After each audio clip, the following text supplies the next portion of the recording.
It's a beautiful bacon day, Cookie Crusaders. Today we're talking about the recommended toppings for snow sugar cookie and strawberry crepe cookie. Snow sugar cookie is a very unique individual, one that definitely can draw a lot of power and has a pretty good stat base overall. And I've seen after the buff that he got, he has been much more useful in things like the Summoner Comp teams. To go over his ability just real quick, just to kind of understand where this cookie is coming from, he is one of the few that have a 20-second cooldown. The reason for this is that what his effect is doing is very well, and so it's important that when it does go off, that it's optimized and drawing from the best power that you can bring for the ability itself. So when he has his ability go off, waves the Snow Sugar wand to summon the Snow King that causes a snowstorm, dealing periodic damage. So that's important because cookies like Hollyberry and other cookies that damage over time happens that they can't specifically block, this is affecting them more than some other cookies. Frozen enemies suffer from lowered attack speed. So anyone that the snowstorm is specifically hitting is going to have an attack speed reduction. Now, unless you are able to bring Caramel Arrow further into the line, or the ability goes off before Caramel Arrow jumps back, or maybe it goes off as Caramel Arrow is coming back up, that's the only way you're going to get the attack speed reduction on Caramel Arrow. But other cookies are going to feel it, and it's going to be helpful. Snow King is resistant to certain action and movement impairing effects, while Snow Sugar is using their skill. They will briefly become resistant to interrupting effects. So the Snow King summons with 45.5% of Snow Sugar's attack. And that is because Snow Sugar already has a high base, and the Snowstorm hits a lot, and it hits every enemy that's in sight. And so that's why that kind of matters. Snow King comes with 125% of the base defense and 150% of the HP of Snow Sugar. So the stats that you specifically dump into those three metrics will matter how strong Snow King is. Now, that will also matter what I'm going to recommend as well, and I'll explain that momentarily.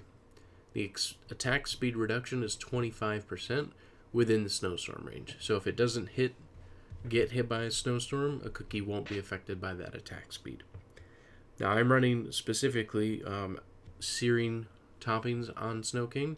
I am going to be working with some criticals, but I have not been able to see any specific results that change from critical toppings, and that is because you need three specific things here to really pull the power of Snow Sugar, and that is because Snow King comes from the base attack of Snow Sugar, and so I haven't really been able to prove that the criticals will affect Snow King because it's not drawing that power.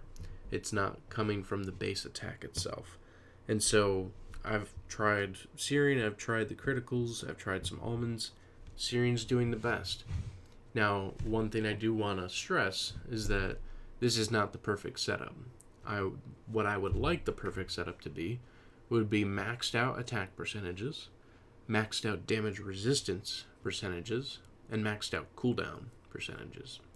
That skill of 20 seconds has an initial start of 6 seconds with no cooldown, and that's still a very long time.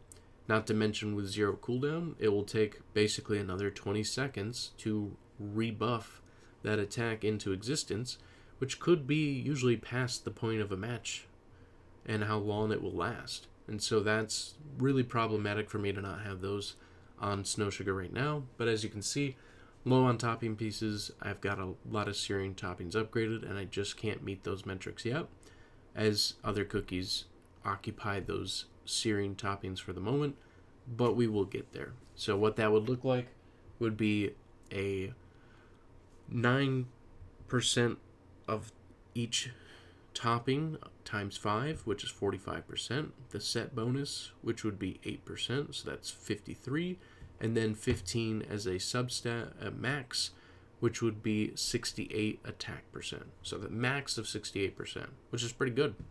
you'll be pumping out a lot of damage. A lot of damage. I can say right now at this 45% running in the Summoner's comp, I can get Snow Sugar to do 6.3 million damage. And that's just based on a long healing team. If it's a faster battle, obviously it's not going to be dealing that much damage, but in those long battles, he can pump out so much damage. Damage resistance, I do have it 16.4%. I need it at 30. That way he can live longer. That way he can survive longer. His HP is not very high. So for that reason, he needs to be able to have really good defensive capabilities to survive as long as possible. I thought about doing a solid almond build. I was able to get up to 20%, but really it wasn't making enough of a difference for it to be truly effective. So I want to run 30% and see if that will be enough to at least keep him alive for the sake of a healing team in a Summoner's comp. In other battles, he'll probably have to be run differently, but at least in that comp, that's what seems to work great. And then the max I would be able to put as a cooldown on Searing Toppings would be 10% if I got the perfect substats. And 10% would just at least be enough for it to be a 5-second start and a 13-second reductional restart after the queue up point. So that would be enough for him to be really truly pulling a viable lead and a viable retaliation afterwards. And so that's my recommendations for Snow Sugar today. This could change over time, of course, just depending on what specific setups and cookies come into the arena and what we find, but that is my current standings. Now, Strawberry Crepe, without a doubt, is the Swift Chocolate build.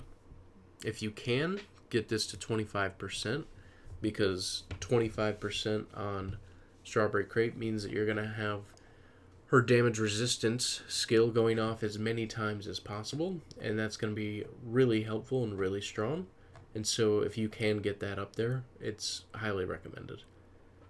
What I will say is that with the other substats that are good, she has a really high base HP, so you could raise that pretty high too.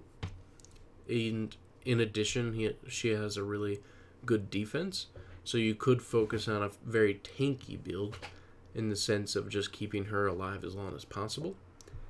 You can attempt to raise her attack, but really the main benefits she's going to be getting is she's got a huge single hit damage of 578%, so you can raise that higher if you want with the base attack.